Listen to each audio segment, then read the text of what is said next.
Lamine Yamal steps into McDonald's, looks left, sees Pulisic, looks right, sees Jimenez. Gives a nod to Ronaldinho in the corner with a FIFA World Cup meal.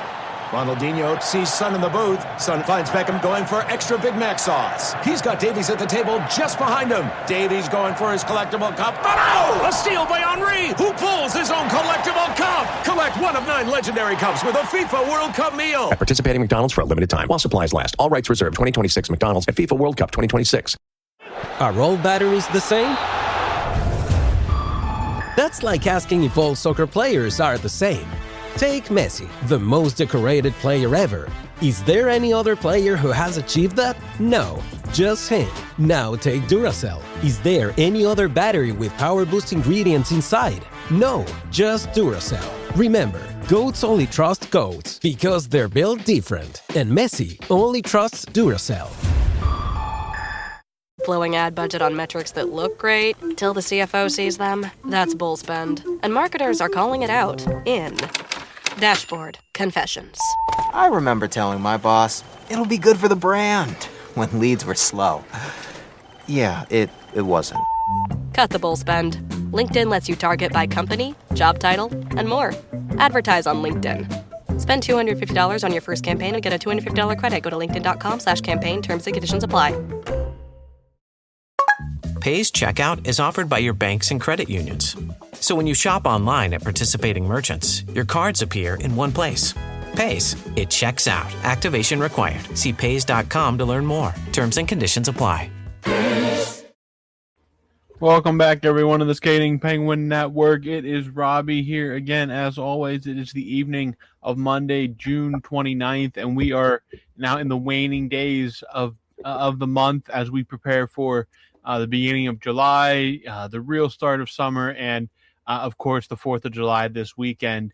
But before we dive into anything, we have a good bit to talk about, catching up on the draft last weekend and looking at free agency. But before we jump into that, as always, we got Snail on the other end of the line. And Snail, how are things out in Seattle? If it's anything like here in Western Pennsylvania, it's time to break out the cutoffs and the swimming trunk because it's a bacon here on this side of the country. Is it hot out there? It was about 88 today and just getting hotter this week. We have entered the heat dome phase of summer. It's supposed to get as high as 92 by Thursday before cooling down next week, but it is going to be a very, very hot few days here in Western Pennsylvania and the entire East Coast, basically.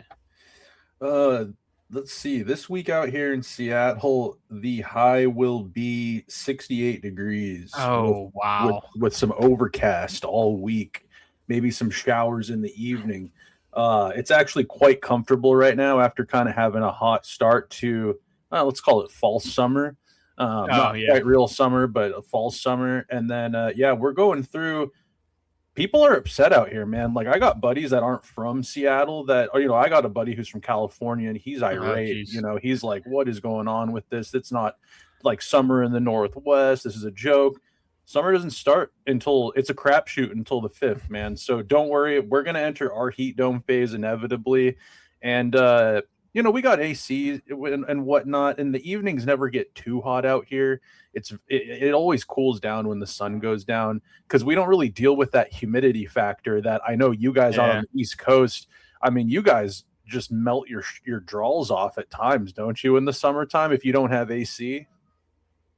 Yeah, it's brutal if you don't have AC at times out here. And thankfully, with this heat coming, the humidity is at least expected to let off a little bit, which makes the high temperatures more tolerable because it doesn't feel like you're trying to swim through the air. But if it does get humid, it'll be really brutal. But today it was just like the sun is just beating, and there's a little breeze a little breeze going. But man, that breeze is even warm when it gets this hot. So yeah, it's more or less. It does not feel like hockey season in Western Pennsylvania. That is for sure. It is definitely feeling like 4th of July weather out here, which I mean, I'm not a heat person, but again, you sound like you are currently in the purest form of Seattle weather that you could possibly imagine. Cold, cloudy, maybe rainy. You never quite know what you're going to get off off the ocean and off the sound there. So, yeah, definitely sounds like. But not to take a jab at Seattle hockey fans, but some tough news for the Kraken fans last week.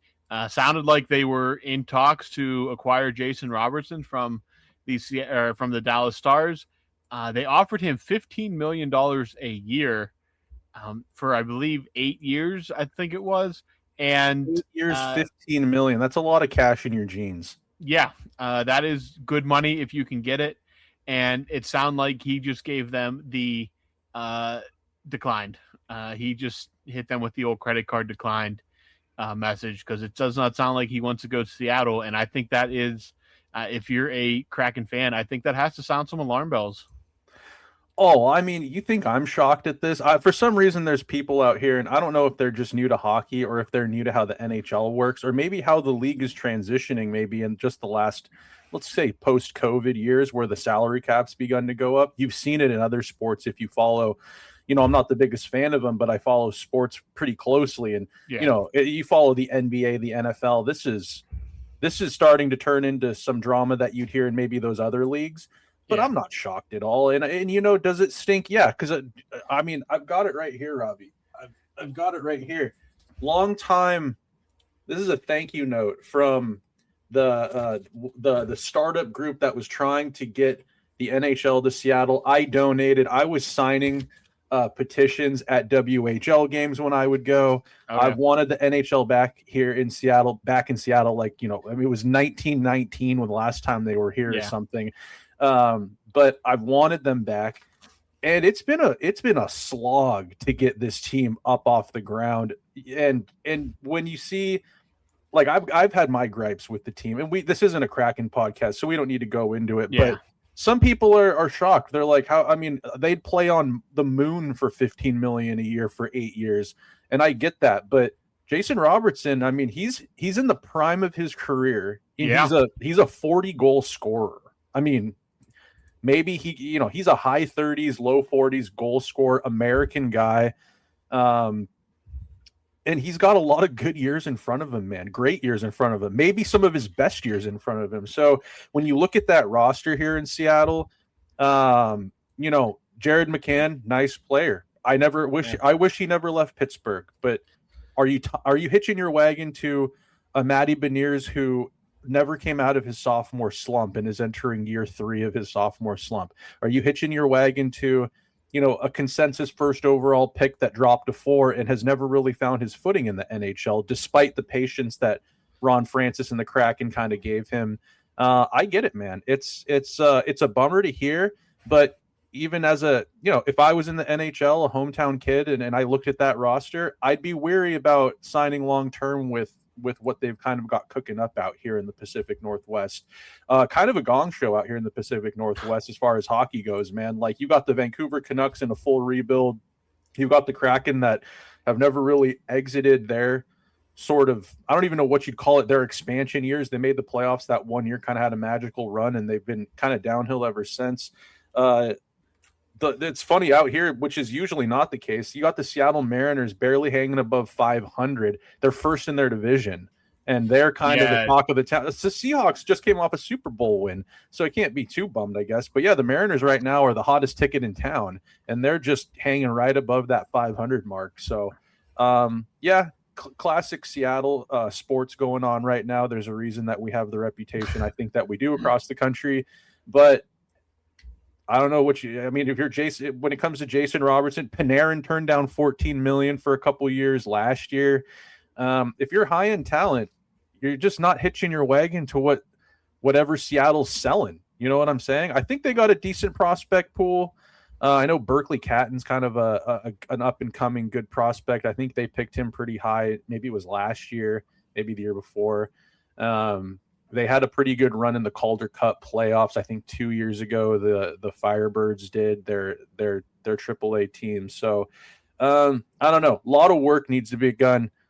Also not to fire any more shots. I'll shut up after this, but I'm just not sure if Jason Botterill is the gunslinger that I would be, excited about making moves back in the front office either, Robbie. Like, nice guy, I'm sure, but is Botterill your guy to build a contender? He's got carte blanche right now to get it going, but I don't know. I have my doubts. Let's say that. Well, I mean, you can't say that his tenure in Buffalo was super successful, so you can kind of think maybe he shouldn't have got that chance. But I guess he in Pittsburgh? He was an assistant GM in Pittsburgh, which he was like the up and coming hotshot. Like everybody figured that he was eventually, and he did. I mean, like he was obviously going to get a job at some point. He got one right before they won, I think, that cup in Nashville. He got hired by Buffalo, and 10 years on now. He's been in Buffalo. He's in Seattle, but he is, definitely. Again, he can't seem to get the pieces out there. I mean, good on him for taking a swing, but again, a lot of teams are taking a swing when it came to Robertson as well. It sounds like the Penguins had some talks with Dallas. So, I mean, still stuff to be ironed out there with Robertson in some form, whether it's stay in Dallas or he does end up getting traded. So I guess we'll wait and see on that one. But we'll find out. A lot to happen here in the next few days, but we'll talk about free agency in a second. But let's rewind a little bit here. Back to Friday, Saturday, the NHL Draft in Buffalo, of all places, as we mentioned. Gavin McKenna, the obvious number one, goes number one. Ivan Stenberg goes to San Jose. San Jose slowly but surely building a wagon of a hockey team out there out there in California. But you think San Jose is going to be on people's no trade list for much longer? Man, the chances of playing with a guy like Celebreni, they shouldn't be on any no trade list right now. I mean, man, if you get a call from your agent saying, hey, the team wants to trade you to San Jose, beautiful weather, chance to play with Max Celebreni and Will Smith, like that entire team is going to be very, very good very, very soon. And I think, I'd be taking that trade. I don't think anybody would hate playing along that, get paid good money and get fed by guys like Celebreni and Smith. So sure. I couldn't say no to that deal, I think. But a couple big things going on here. A lot of trading in this first round. Eventually, it comes to the Penguins at 22. Don't make any trades, and they take forward a WHL guy for Snail. He's a big dub guy. Liam Ruck, 6 foot even, 174. He plays for Medicine Hat in the dub, like we said. And as soon as, again, if you don't know who Liam Ruck was, as soon as he was drafted, the question immediately became, well, are we getting his brother? Much to the chagrin of a friend of the show, I Hate Brian, he was pissed. He messaged me outright. Mad. Wow. He was quite upset at this pick. He thinks that you're handicapping yourself by not being able to take a defenseman.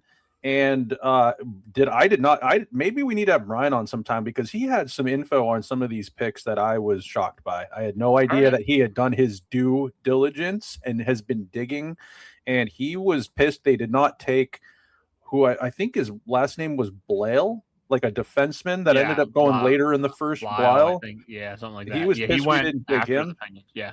So, he had his opinions. I like it. So, me. I think players coming out of the WHL with success, and there's could be people coming at me saying, look at all these examples that are why they had success in the WHL, and they never played an NHL game.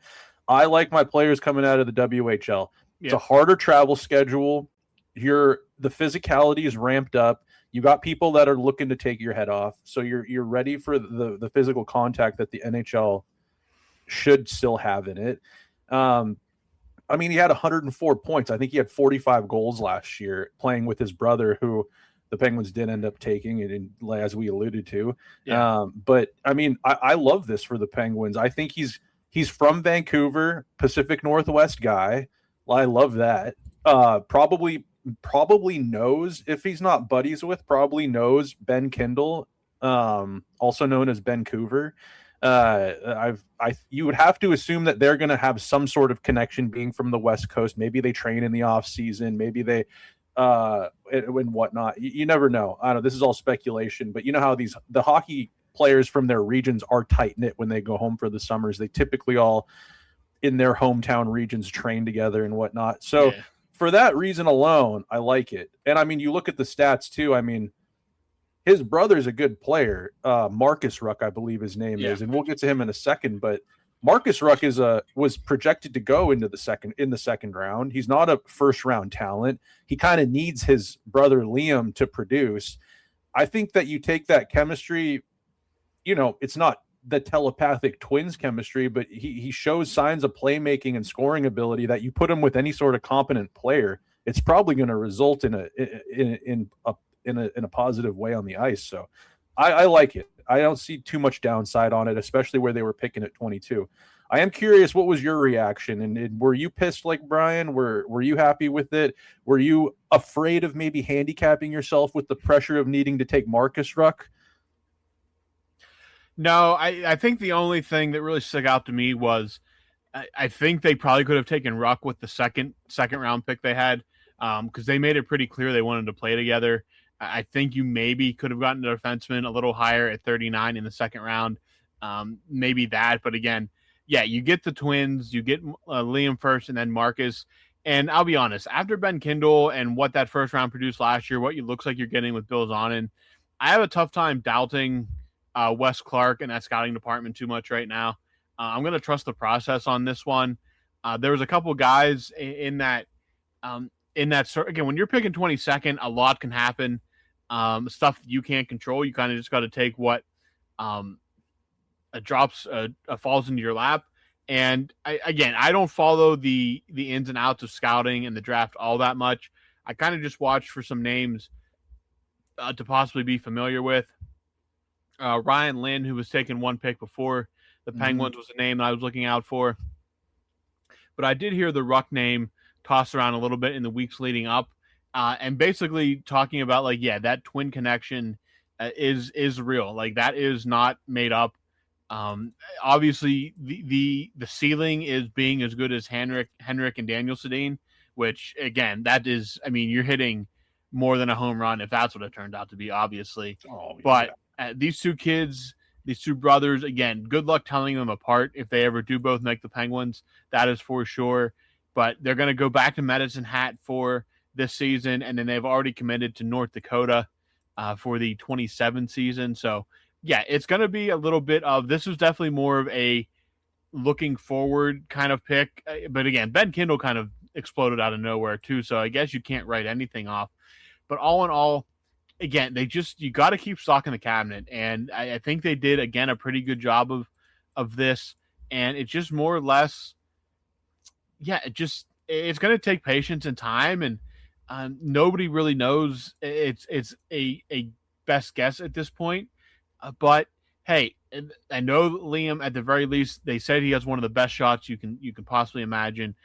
His skating needs a little work, but he's a great playmaker. And Liam, if that connection's there, Liam can get him the puck. Liam is the goal scorer. Marcus is the dish man. I mean, if it works out, that's fantastic. But again, it's all a shot in the dark with a lot of this stuff. They still need to figure out a way to get one of those cornerstone defensemen, which I think is what everybody thought they were going to go with. But they go in a different direction with Marcus Ruck and Liam Ruck. So, I mean, it's tough to hate. I mean, you can't. I'm going to trust this Wes Clark on this. They hit it out of the park with Kindle. It looks like Zonin is going to be a stud. Horkoff is still developing, but another first-round pick there. I mean, I'm just kind of shake my just kind of nod along and kind of go with what Wes Clark and Kyle Dubas are doing, because the results right now are more positive than negative, in my opinion. Yeah, man. I mean, I think that Dubas historically, like him and whoever he has in his like scouting, you can't really. There's maybe some critiques on things that the way he handled things in Toronto with giving the contracts, and you could write a book on that whole deal with like the Marner, the core four deal. But as far as drafting and developing players, I mean, they've always kind of been able to, even when they when they were good, and then when they kind of started to fall off before Dubas left, like, he had his hands in a lot of those drafts. Like, I mean, like I think he drafted Jason Robertson's brother, Nick Robertson, who's pretty decent shot, okay player. Matthew Nyes, like they've had I think I trust his drafting and developing probably more so than I trust his ability to deal with negotiating contracts. So he's also a younger GM too. He's got an eye for assessing the new age of talent. I think that's something that maybe people don't think about. It's like, probably gone are the days of, well, I shouldn't say that. I was going to say maybe gone are the days of like not finding a Joe Pavelski until the 7th round or something like that, or like a Hornquist for the last pick in the draft. You never know. I'm sure there's going to be stories that prove my statement wrong, but I just think that there's so many more eyes on these players with just scouting and social media and the internet and stuff like that. I'm sure that I guess long story short, I think I really trust Dubas and his ability to assess talent. And like you said, Liam Ruck, Marcus Ruck, decent highlights, put up numbers in the WHL. There's been steady growth by them over the course of their time in Medicine Hat. Yeah. It'll be interesting to see, because you said they're going to Nodak, right? Yeah, after this season. Oh, so they're playing Medicine Hat one more year? Yeah. Okay. Well, I've been to Medicine Hat, Alberta, and I'll tell you what, there's not a whole lot to do there other than focus on hockey and drink. So it'll be interesting to see what they do when they end up at North Dakota, and they've maybe got – it's funny because North Dakota, I mean, other than maybe the college, I think you joked one time, you're like, you didn't even know if there was people there. Again, you joke that the only thing to do in Medicine Hat is to play hockey and drink. I think the only thing to do at Nodak is to play hockey and drink. I really think it's two sides of the same coin. It's just one has a maple leaf as a flag, and one has the stars and stripe as a flag. So it's not. I mean, there's not much of a real difference there. I'm sure it is flat, and I'm sure there's a lot of wheat growing in the fields, and that's about the. But there, basically the only difference is the flag that flies above the rink. Basically, I think you're absolutely right. It's true. Yeah. Are there people out there? I think the rumor are there is. So I think it's in Fargo, which is actually like it has a building. So like, I mean, they might live at the arena, but I do think there are people there. I think there are people there. So anyways, I guess it'll be interesting to see how they develop in college. I think, if you see them maybe put up unreal numbers in the WHL this year and they go to college and it seems like they regress, kind of like, I mean, I wouldn't be shocked to see that at some point, but I think they landed two solid players. And like you said, the cupboards are being stocked with decent talent. Yeah, it seems like that. And, it seems like two guys that can score, two guys that can put up points, doing big things in Medicine Hat. I believe Medicine Hat is where Gavin McKenna was well. So, good WHL guys there. They do like the W. It seems like it definitely seems like Dubas and Clark are fond of that. So let's hope that they can just keep getting hits off these draft picks, because that definitely helps down the road when we're the true post Crosby era, which is obviously not that far off, unfortunately. But nearing ever closer. It is, but the rest of these draft picks here later in the second round at 54th overall, they get Tomas Galvis. It never hurts to have a Czech in the system there. Gotta love our Czech friends. Sure. He comes. He's 20 years old, so he's actually an overager. He went 2 years in a row without being drafted, so this is his third and final time. The word is that he really, really developed this past year. He plays in the Czech Pro League. 24 points in 32 games as a defenseman is really good work. So he actually qualifies for, I believe he can play in the AHL if they decide to go that way. The third round pick, Pierce Mabui, a forward from Mississauga, Ontario. He plays for Owen Sound in the OHL. He is committed. He will play in the O this season, and he's actually committed to play at Penn State next season, similar to your backyard. Similar to the Rucks going to Nodak. He will go to Penn State. And then they went back to D in the fourth round, Parker Von Richter. Again, he from Ontario. He plays for Barrie, and then they wrapped it up with a goalie, Matvey Nikonovic, out of Belarus. So they do get a goalie there as well. Some of these guys made the trip then to Pittsburgh for prospect development camp, which is ongoing this week as well. But 6 draft picks, still stock in that cabinet. But hey, I'm going to trust Dubas on all these. Again, Wes Clark, this is basically his bread and butter. This is what he lives and breathes. So it's just good to they got some defensemen to forward. They add another goalie. You never have too many goalies because they're kind of voodoo to begin with. You hit one of these guys, hopefully one of these guys turns into a superstar. Obviously, starting with Sergei Murashov this year, but no, 6 draft picks added to the organization at different levels. All focus is basically going to be on the Ruck Twins, which I think that everybody's going to be keeping their eyes on Medicine Hat this season. I certainly will, and I think others should too. So to be honest with you, Robbie, after they took that 3rd pick, I kind of stopped tuning into the draft. I just read a little bit of cliff notes on everyone, but man, stocking those cupboards. I mean, if anything, you're looking for some guys that were in the AHL to push through to the NHL and fill some roster spots this coming season. But ultimately, these are going to be guys going back to their junior clubs, looking to develop. That's a true developmental league.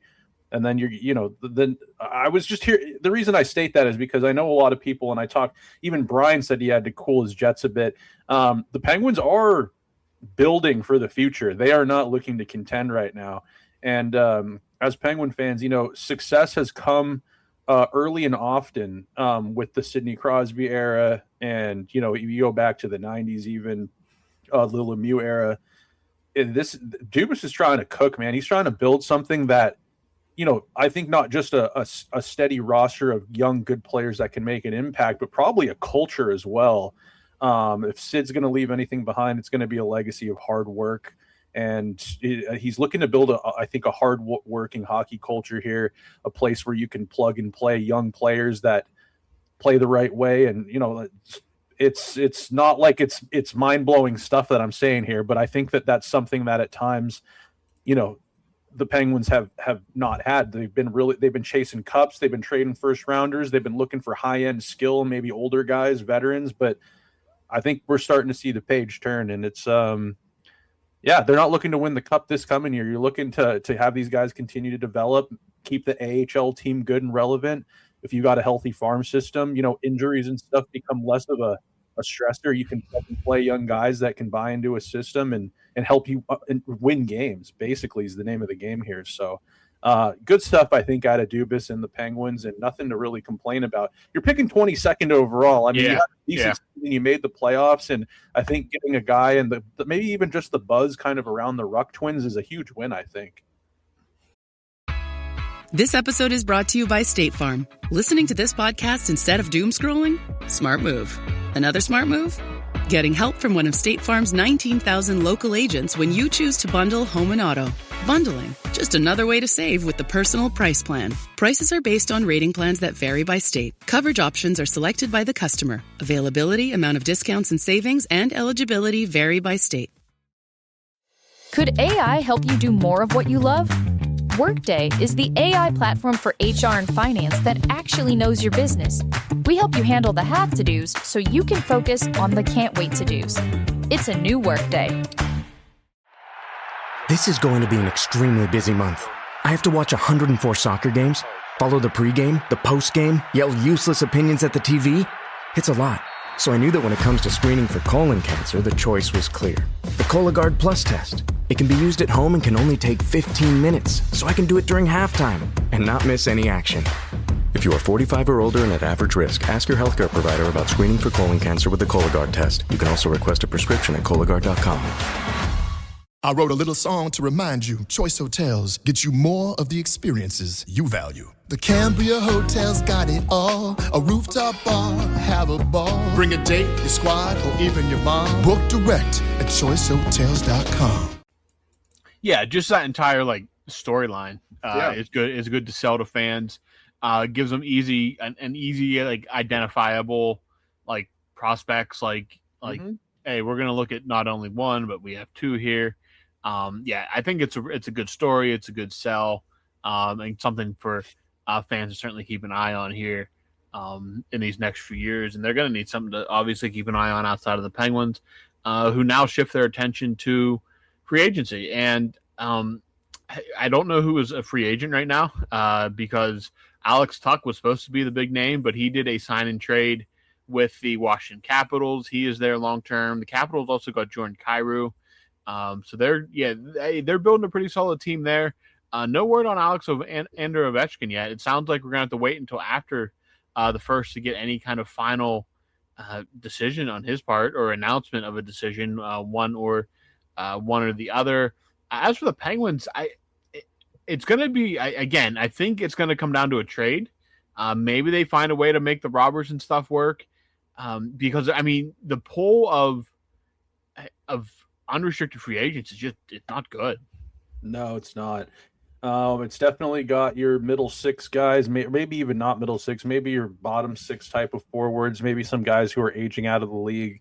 Guys that I honestly, maybe they stay in shape and hope that they get a call before the trade deadline or something like that. Or when the free agents, is it before like December or something? Or is it the trade deadline?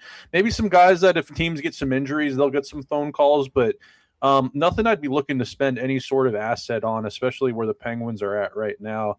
I think the excitement for the Penguins in the offseason has probably already happened. Maybe they swing big for a Robertson type deal. But I think the real excitement this year is going to come from young players pushing through, and maybe you're going to see guys like, Harrison Brunnick or Bill Zahn and make not only just make their way to the league, but maybe try to make some noise in the NHL in their, I guess Zahn would be his rookie season. I think that's where the noise and the fun's going to really be. Yeah. It would be cool to see them go for a Robertson. I was kind of against the Robertson idea. I just thought maybe it was a little too soon. But Robertson's pretty young still. He's a great goal scorer. I think he plays with like a pretty blue collar guy in Rupe Hintz. Yeah. It's not like he needs a superstar to set him up. And I looked at the Penguins cap space. I think they have the third most cap in the league. And when I saw those things, I made kind of changed my mind a bit and said, you know what, why not? If you can swing it without giving up like a Kindle, if you can do it giving up maybe some, a Pickering, some prospects to sweeten the deal, like a Ville Koivunen, maybe kind of cut from that cloth and maybe a first rounder. I don't know what Dubas would cook up with this, but I started to change my mind a bit on the whole Robertson thing. Wouldn't be too bad seeing him on Sid's wing for Sid's last couple seasons here. Yeah, will certainly be interesting to see exactly what they do in these next couple days because, again, the free agent pool is very bleak. But like you mentioned, we know Avery Hayes is probably an NHLer next year. Mm-hmm. I mean, he fits on that fourth line. Kindle obviously is there. But do you move? Like, there's guys that they could potentially move out.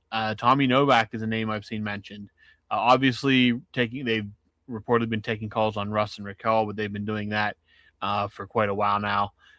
Again, nothing has to be done this summer. Like, you have the deadline. You can play out the season to see where everything's at come February, March. Like I think was kind of the plan last year at one point. Though, again, I don't think they ever expected to even be in any kind of playoff position last year. Are they going to sign a Mantha-type player this year, a guy that they're looking to bounce back? I've seen the name Patrick Laine thrown around for maybe a Mantha-type acquisition, a 1 year, hey, go out and see if you can score a bunch of goals because it worked last year, and Mantha's going to get some, like, scary dollars probably here in about 48 hours. So it's going to be interesting to see if they go that route. Again, he's going to bring in some guys. There's going to be guys, but last year your big splashy signings were Anthony Mantha and Parker Wotherspoon, and both turned out to be absolute revelations for the Penguins this year. His other big signings years before that were Noel Acciari and Blake Lizotte. Connor Dewar was a trade. Like he doesn't have to do anything crazy fancy, I don't think. If the big fish is there, he might try to land it, but I think Dubas is going to be patient, and that's much better because I've seen some of these contract numbers come out for some of these guys, and I'm just thinking, man alive, what? I know they have cap space, but to me, the more concern is you can't be paying some of these guys 5, 6, 7, 8 years. No, God, no. Yeah, I'd steer clear from a lot of those free agents that maybe are looking for the term. I'll say this and I'll stand by this. I'm not looking for much. I'd even maybe flip him at the deadline if things went south for the Penguins. But I think, I got my wish back in, 2012 or 2013 when the Penguins got Jerome Iginla. I think there's been one player that's perfectly slotted next to Sidney Crosby that never got a chance to play with him in the NHL. He has maybe in one of the Olympics he played on a line with him. But I've always thought the perfect complementary player to the way Sid plays, actually a rival of his back in their junior days, is Corey Perry. I want a line, I'd call it the unction. Just with Geno Malkin, Sidney Crosby, and Corey Perry. Do you know how it's like 10 years too late? But I've always loved Corey Perry. I loved him with the Ducks. One of my probably earliest kind of favorite players was Corey Perry, and I would love to see him in Pittsburgh, man. I'd love to see him wearing the black and gold. I think him and Sid, you bring him in for leadership. You bring him in for a little bit of toughness. If he could be like your kind of Kevin Hayes type of player, but maybe play more often, I think he brings a lot more upside. Oh yeah, he scored. He had 40 points this year. I mean, that's not. I mean, at 41 or whatever he is, 40 points is not. I mean, it's not bad. Like that's not at all bad. And I actually had somebody mention Corey Perry to me over the weekend. Really? They said, "What would you think?" I'm like, out here, in Western PA. Yeah, I was talking to somebody and said, "What would you say to Corey Perry?" And I'm like, honestly, it's not the craziest idea. Like, it again, 40. I think he had like 17 goals or something like that. It's not the craziest idea. Like, it's not at all the craziest idea. I don't think. He obviously still wants to play. He has something left in the tank, and hey, he's on that run. He was on, well, not until the last season. He was on that run of going to Cup Finals. Didn't win them, but he went. And maybe Dubas is a little bit suspicious or superstitious and thinks that, hey, you never know. Again, Perry, though, a guy that if things go sideways, you could move him at the deadline if he's having a strong enough year as well. So it's not – I don't absolutely hate the idea, and I don't think it's completely out of the question for Dubas to maybe dabble around in that, or at least make a phone call to see what he's feeling. I mean, yeah, I get hyped up. I was looking for a term, and I think it would require a pause after it. But let's say I hyped up thinking about a guy like Corey Perry. I mean, you've got Sid leading example wise. He's going to be running his, the practices. He's going to be kind of exuding excellence.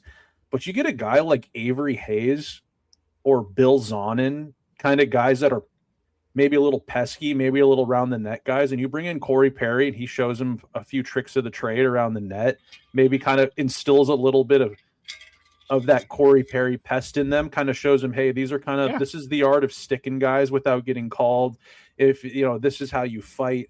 This is how you score goals in and around the blue paint. I mean, I just think he brings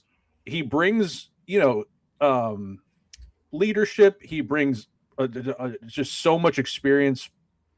I love the way he plays, but you also bring like young guys around a guy like that who they lend him their ears. I mean, dude, he might do wonders for a guy like Bill Zonin or something like that, who's kind of an around the net guy.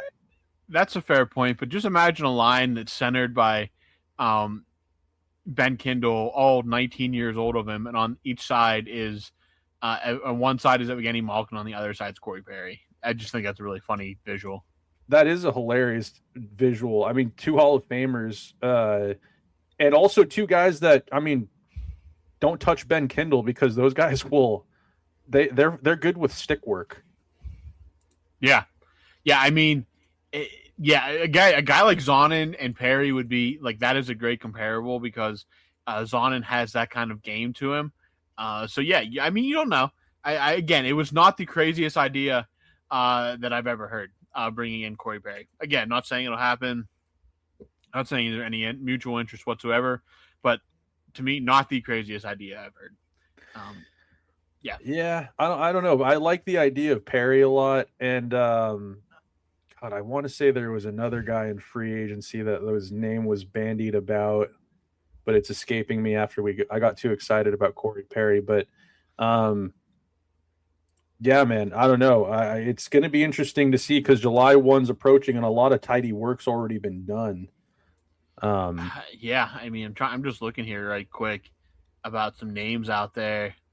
We have to. Don't tell me Boris Kachuk. No, we have to mention Mason Marchment. I think we're legally obligated. Yeah. To mention him. I like Mason. Other names, just real quick. Oliver Bjorkstrand. Oh, you said I would remember what I was going to say. You said Patrick Laine, right? I did mention Patrick Laine. I have a theory about Patrick Laine. It has nothing to do with the Penguins. I think Patrick Laine is going to sign for league minimum in Florida, reuniting with Paul Maurice, who got the most out of him. And he's surrounded by probably the meanest team that the NHL has seen since the Broadway Bullies.